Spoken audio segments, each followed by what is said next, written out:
Hello Clash fans, Trample Damage coming at you today with a very legendary army from an incredible attacker. I'm going with Grom, even though I could say Lightning Bolt, Lightning Bolt, Lightning Bolt, Grom, Lightning Bolt, Lightning Bolt, Lightning Bolt. I'm pretty sure we're just supposed to say Grom.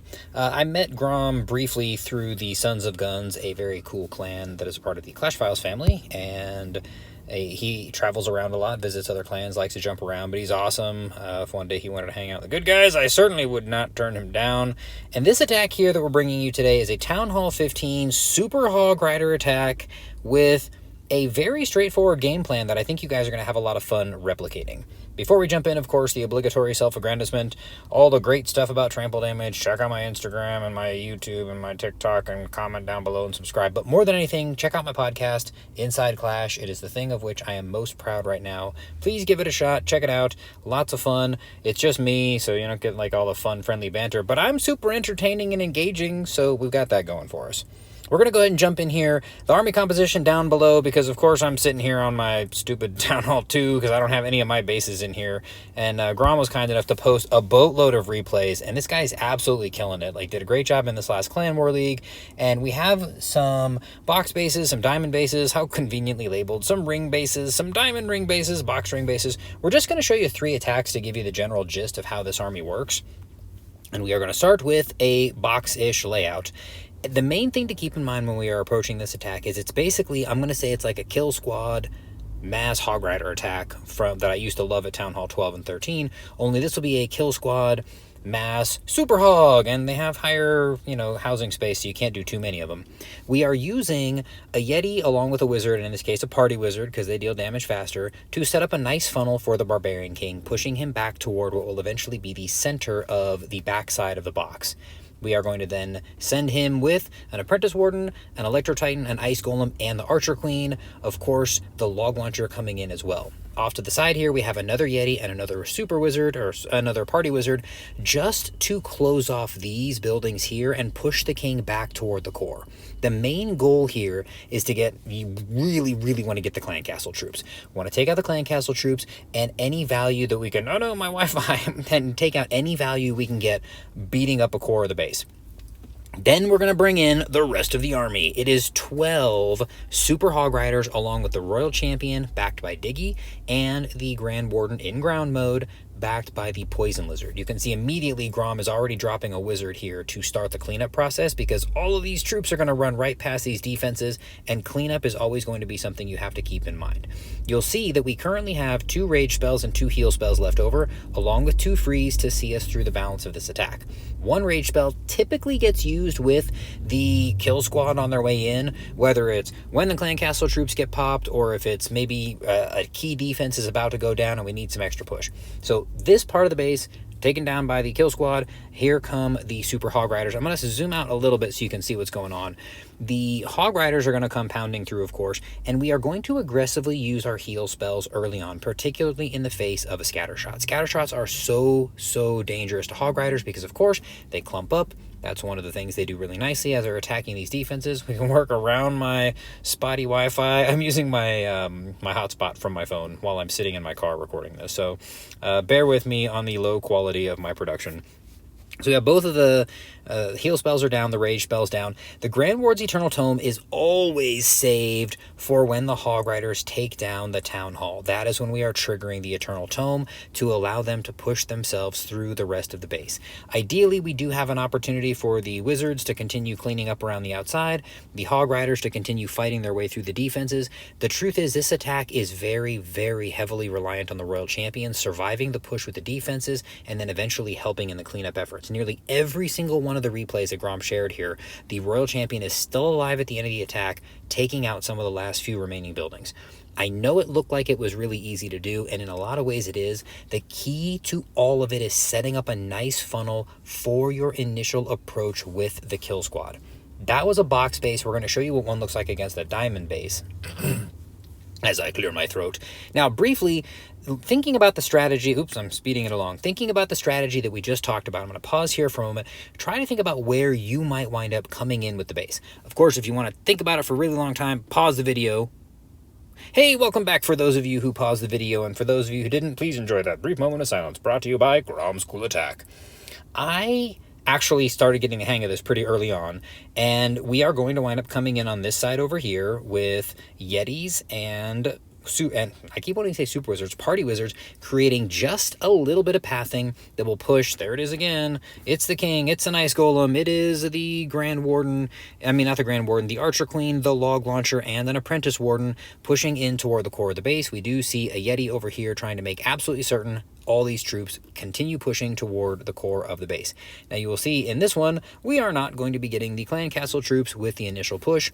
What we are going to be getting, though, is a couple of high value defenses taken down and some nice funneling for these super hog riders that are going to be coming in. I think they come in from the top. Did they come in from the bottom?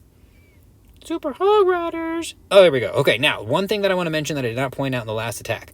We have Super Hog Riders coming in on this side. And one of the problems with Super Hog Riders is they sometimes will stray along the outside, and possibly, you look at the pathing, they could come to this air defense, to this mortar, and then to this archer tower, and be running around the outside of the base. But Grom says, I got a plan for that. 5 regular Hog Riders coming in to snipe out defenses on the outside, making sure that the Super Hog Riders continue their push toward the core of the base. We do have a heal spell already placed there. We do have the rage spell placed with those Super Hog Riders. A couple of ice golems, unfortunately. Another heal spell, aggressively using those heal spells on our way to the town hall.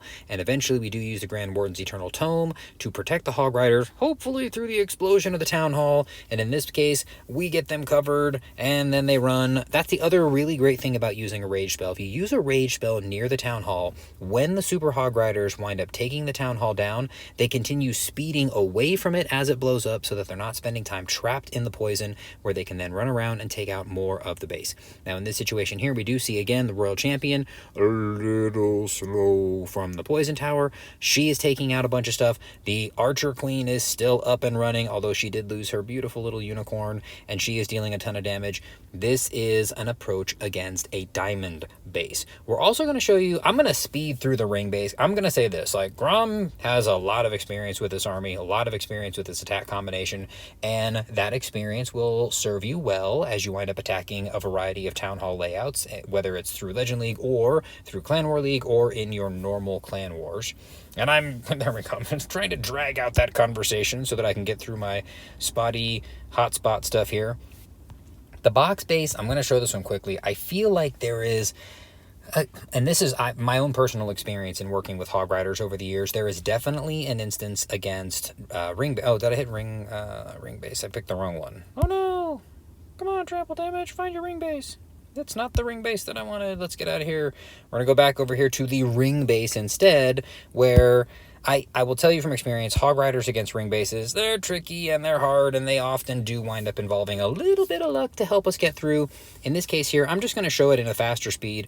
We're coming in on this side here, very similar to the approach we would take on one of the diamond bases, where we're coming at it from a corner, a little bit of funneling from a Yeti and a party wizard, along with our kill squad coming in through the core, and we are hoping to push the log launcher as much toward the town hall as possible. But in the end, what we're going to be doing is just getting the Eagle Artillery and a couple of those builder huts down.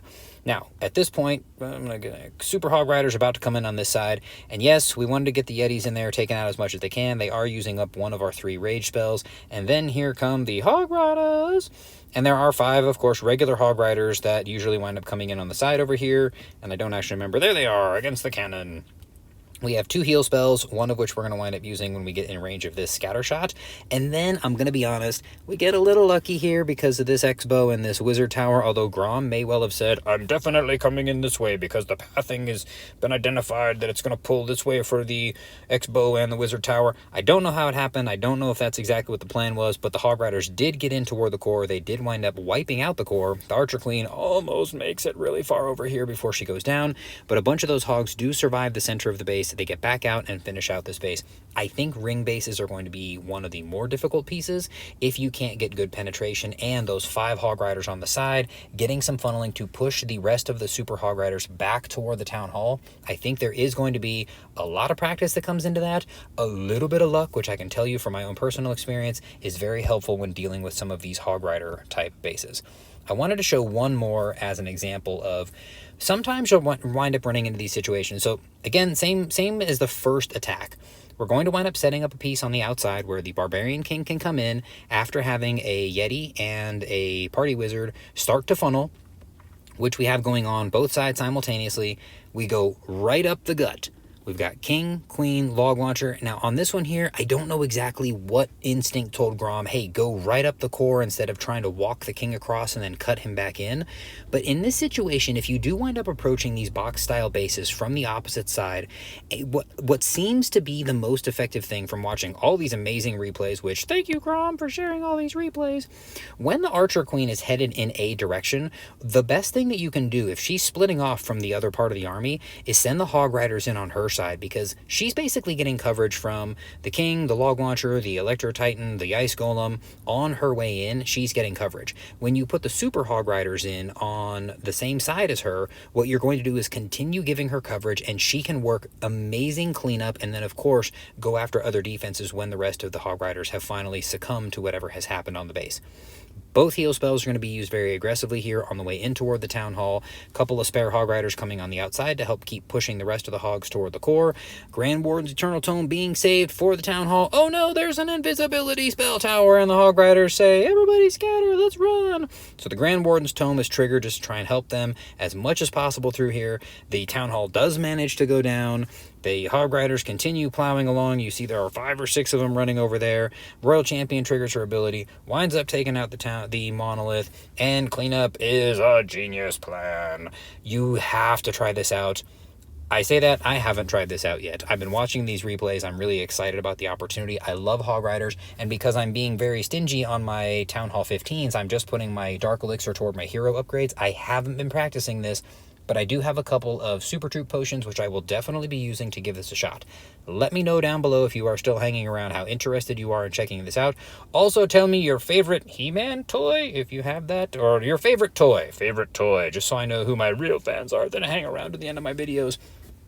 Not that I don't appreciate the other people that don't hang around, but make sure to do all the fun stuff. Subscribe, check me out on my podcast, Inside Clash with Trample Damage, and of course all my other fun social media stuff. In the meantime, I thank you so much for hanging around, and we will catch you on the next video.